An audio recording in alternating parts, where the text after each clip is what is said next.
আসসালামু আলাইকুম। কেমন আছেন সবাই? আশা করছি সবাই অনেক ভালো আছেন। আলহামদুলিল্লাহ। আল্লাহর অশেষ রহমতে আমরাও ভালো আছি। তো প্রতিদিন সকালে আসলে কি নাস্তা করব? এটা একটা টেনশন থাকে।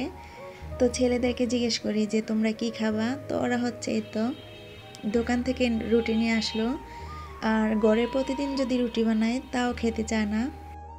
তো রুটি চা দিয়ে আজকে সকালে নাস্তাটা করে নিলাম। আর কি রান্না করব? তো ভাবলাম যে কই মাছগুলো নিয়ে আসলাম। এই মাছগুলো কিন্তু খেতে অনেক বেশি ভালো লাগছিল। কিছু কিছু মাছ আছে গন্ধ লাগে, খেতে ভালো লাগে না। আবার কিছু কিছু মাছ আছে অনেক বেশি মজা লাগে খেতে।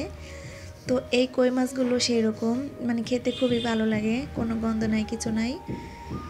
তো মাছগুলো হচ্ছে আমি একটু ভেজে নিছি। আর হচ্ছে এই মাছগুলো রান্না করব কলা দিয়ে, কাঁচা কলা। তো এক চুলাতে কলাগুলো ভাপ দিলাম, আর এখান দিয়ে হচ্ছে আমি প্লেট বাসনগুলো দিয়ে নিচ্ছি। একটু কিছু খেলেই এতগুলো প্লেট বাসন জমে যায়। তো এগুলো ফাঁকে ফাঁকে ধুয়ে নিই, যেহেতু রান্নাঘর চুলা সব একসাথে, তো সুবিধা হয়, অত একটা ভেজাল হয় না ধোয়াধাই করতে।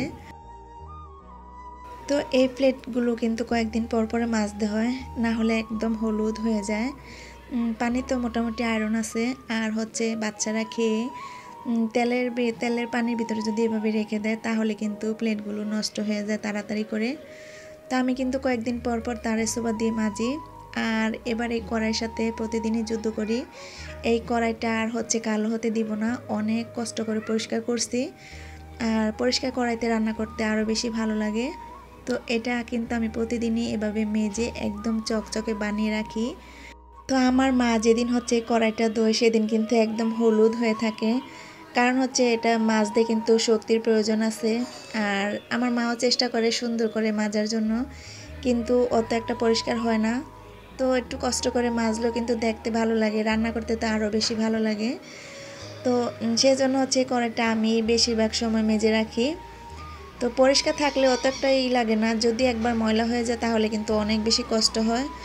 আর এই দেখেন কি সুন্দর হয়েছে কড়াইটা, একদম চকচকে, এটা শুকানোর পরে একদম সাদা হয়ে যায়। তো এরকম কড়াইতে তো রান্না করলে এমনি মনটা ভালো হয়ে যায়। তো কথা বলতে বলতে আমি কিন্তু থালা বাসনগুলো দিয়ে নিয়েছি।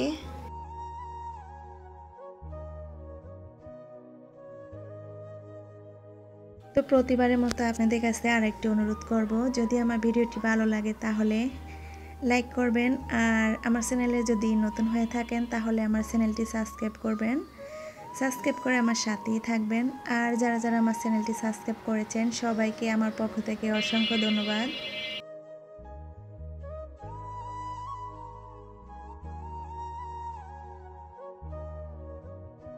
খাওয়া-দাওয়া হয়ে গেছে, এখান দিয়ে মাছগুলো হয়ে গেল, এখন হচ্ছে মাছগুলো উল্টিয়ে দিব। আর কই মাছে কিন্তু অনেক বেশি মাংস থাকে। তো কই মাছ আসলে আমার হাজব্যান্ড খুবই কম আনছে। আমার বিয়ের পরে মনে হয় আমি একবার খাইছি, আর হচ্ছে এই যে আমি নিয়ে আসলাম, এই দ্বিতীয়বারের মতো খাচ্ছি।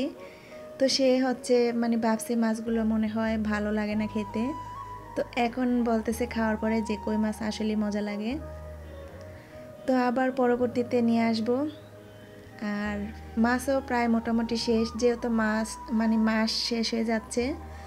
আর মাসের হিসাব করে কিন্তু এবার বাজারটা করেছি। তো এখান দিয়ে হচ্ছে আমি তরকারিটা বসে দিলাম। আর এটা হচ্ছে কাঁচা কলা আর সাথে হচ্ছে আলু। তো এই তরকারিটা কিন্তু অনেক বেশি ভালো লাগছিল খেতে। তো ঝোল দিয়ে দিলাম অল্প করেই। আর এই তো তরকারি হয়ে গেছে। তো সবাই ভালো থাকবেন।